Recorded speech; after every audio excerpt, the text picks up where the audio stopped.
Dit is maandag 22 Desember en ons is in die 4de week van Advent, die week van liefde. In hierdie week vier ons ook Kersfees, die grootste teken en gebaar van God se liefde vir ons. Hierdie week staan ons stil by een van die bekendste gedeeltes oor die liefde in 1 Korintiërs 13. Mag die gedagtes jou in hierdie week van liefde lei na groter liefde vir God en vir ander. Ons lees vandag saam met 1 Korintiërs 13 vers 1. Al praat ek die tale van mense en engele, maar ek het nie liefde nie.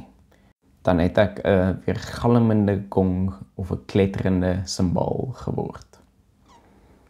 Paulus se boodskap oor liefde begin direk na 'n bespreking van ongesonde praktyke binne die kerk.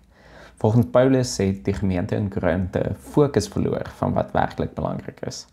Hulle was besig met praktyke wat eintlik nie enige waarde inhou nie. En inteendeel, volgens Paulus, eintlik destruktief is. Paulus se boodskap oor die liefde is 'n herinnering van wat werklik belangrik is. In die kerk en in ons lewens.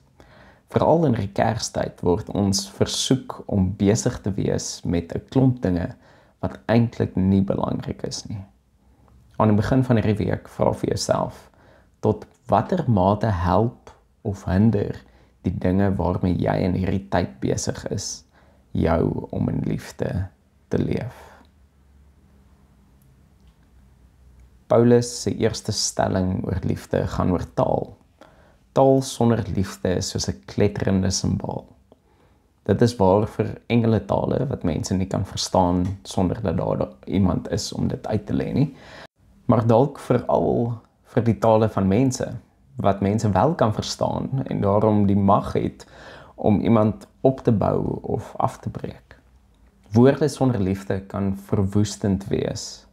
Dit word baie vinnig duidelik wanneer jy op sosiale media mense se kommentaar op ander se plasings lees, of kyk hoe mense met verskillende opinies oor mekaar en met mekaar praat. Sommige mense gebruik selfs die woord liefde gereeld, maar dit is duidelik dat hulle harte en hulle lewens nie van liefde getuig nie. Woorde wat met liefde gevul is skaars vandag. Let hierdie week op hoe jy met en oor ander praat.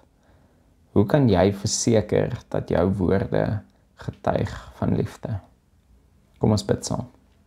Here God van liefde, herinner ons vandag aan wat werklik belangrik is.